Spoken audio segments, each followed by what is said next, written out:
आजी. आजी हा शब्द ऐकला की आपल्या मनात एक सुंदर भावना येते, जी शब्दाने व्यक्त करणं अवघडच असतं. आजी हा शब्द ऐकला की डोळ्यासमोर उभी राहते आपले लाड करणारी, प्रेमळ, पाठीवर प्रेमाने हात फिरवणारी व्यक्ती. मराठी क्राईम स्टोरीमध्ये आज आपण ऐकणार आहोत अशाच एका आजींसोबत घडलेलं एक अत्यंत धक्कादायक आणि हृदय पिळवटून टाकणारी घटना, ज्याने संपूर्ण पुणे शहर हादरलं आणि पुन्हा समाजाला विचित्र आणि अमानवीय दारुण विचारसरणीचं दर्शन झालं.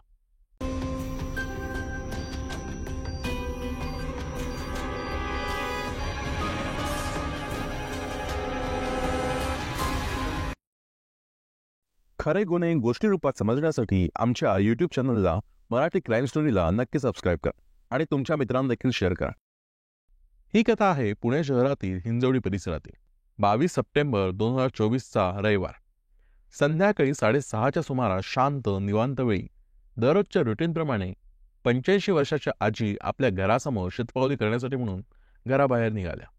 वृद्धापकाळाने आजींचं शरीर थोडं थकलं जरी असलं तरी मन मात्र अगदी ताजं आणि शांत होतं. शतपावली करत असताना त्या देवाचं नाव घेत होत्या. ही त्यांची कायमची सवय होती.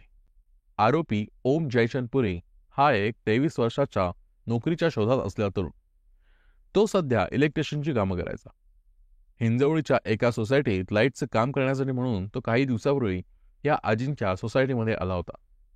त्यावेळी त्याने या इमारतीत राहणाऱ्या या आजींना पाहिलं होतं.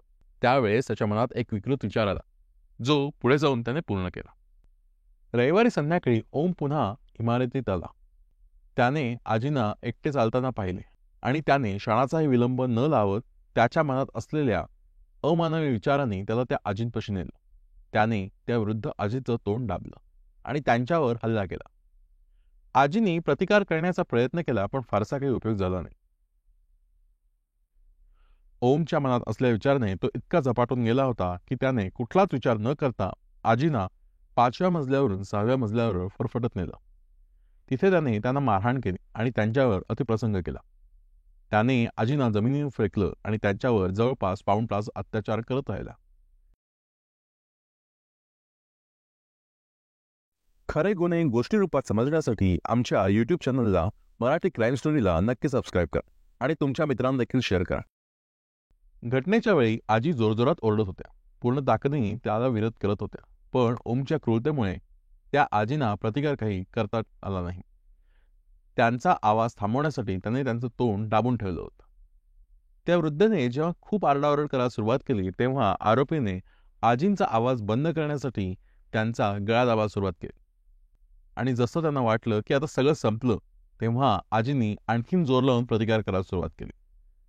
तेवढ्यात ओमला कुणीतरी येत आहे अशी चाहूल लागली आणि त्याने घाबरून तिथून पळ काढला. आजींच्या घरी पाहुणे आले होते.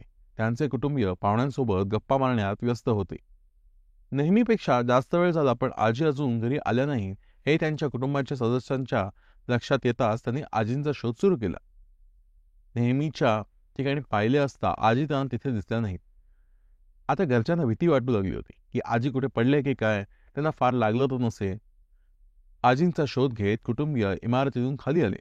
खाली गप्पा मारत बसलेल्या चालत असलेल्या लोकांची त्यांनी विचारपूस केली, पण कोणीच त्यांना बघितलं नव्हतं. शेवटी घरातील काही जण घरी परत जाण्यासाठी म्हणून निघाले असताना त्यांना 6व्या मजल्याच्या पायऱ्यांवर एक जखमी महिला दिसली. ती महिला विवळत होती, रडत होती. पुढे जाऊन बघतात तर काय, त्या त्यांच्या आजीच होत्या. कुटुंबातील सदस्यांना या धक्कादायक दृश्यावर विश्वासच बसला नाही. त्यांनी लगेच आजींना रुग्णालयात दाखल केलं आणि नंतर पोलिसात तक्रार नोंदवली. आजींनी त्यांच्या 57 वर्षाच्या मुलीला सर्व घडले सांगितलं. तिच्या 85 वर्षाच्या आईवर अत्याचार झाल्याची बातमी ऐकून त्या मुलीच्या पायाखालची जमीनच सरकली. पोलिसही रुग्णालयात आले, आजींची चौकशी केली. त्यांनी पोलिसांना सर्व घटनाक्रम सांगितला. पोलिसांनी घटनास्थळी येऊन तपास सुरू केला. पुढे जाऊन पोलिसांनी CCTV फुटेज तपासले आणि लवकरच आरोपीची ओळख पटवली. पोलिसांनी त्वरित आरोपी ओम जयचंद पुरीला अटक केली. त्याने दारूच्या नशेत हे अमानवी कृत्य केल्याचं कबूल केलं. मंगळवारी 23 सप्टेंबर 2024 रोजी पोलिसांनी साखरे वस्ती परिसरातून आरोपीला पकडलं. आरोपी मूळचा धाराशिवचा असून पोलिसांकडे दिलेल्या माहितीनुसार तो नोकरीच्या शोधात होता.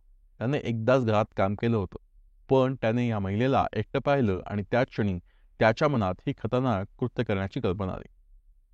अटक झाल्यानंतर आरोपीला शिवाजीनगर न्यायालयात हजर करण्यात आलं. न्यायालयाने आरोपीला 5 दिवसांची पोलीस कोठडी दिली आहे. या केसचा तपास आता वेगाने सुरू आहे. पोलिसांनी आरोपीच्या मानसिकतेचा सखोल तपास सुरू केला आहे. न्यायालयाकडे एकच मागणी आहे की अशा अमानवीय कृत्य केलेल्या व्यक्तींना कठोरात कठोर शिक्षा मिळावी. या गोष्टीतनं काय शिकावं?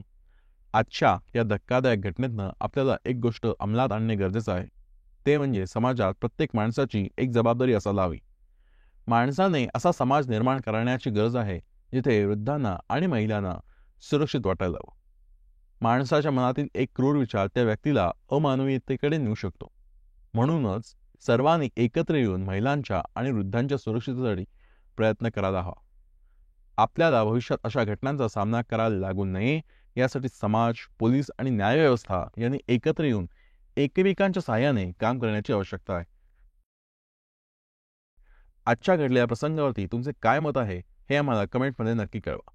भेटूया मराठी क्राईम स्टोरीच्या पुढच्या भागात अशाच एका धक्कादायक आणि सत्य घटनांवर आधारित कथेचं. तोपर्यंत सुरक्षित राहा आणि आमच्या चॅनलला सबस्क्राईब करून बेल आयकॉनवरती प्रेस करायला विसरू नका.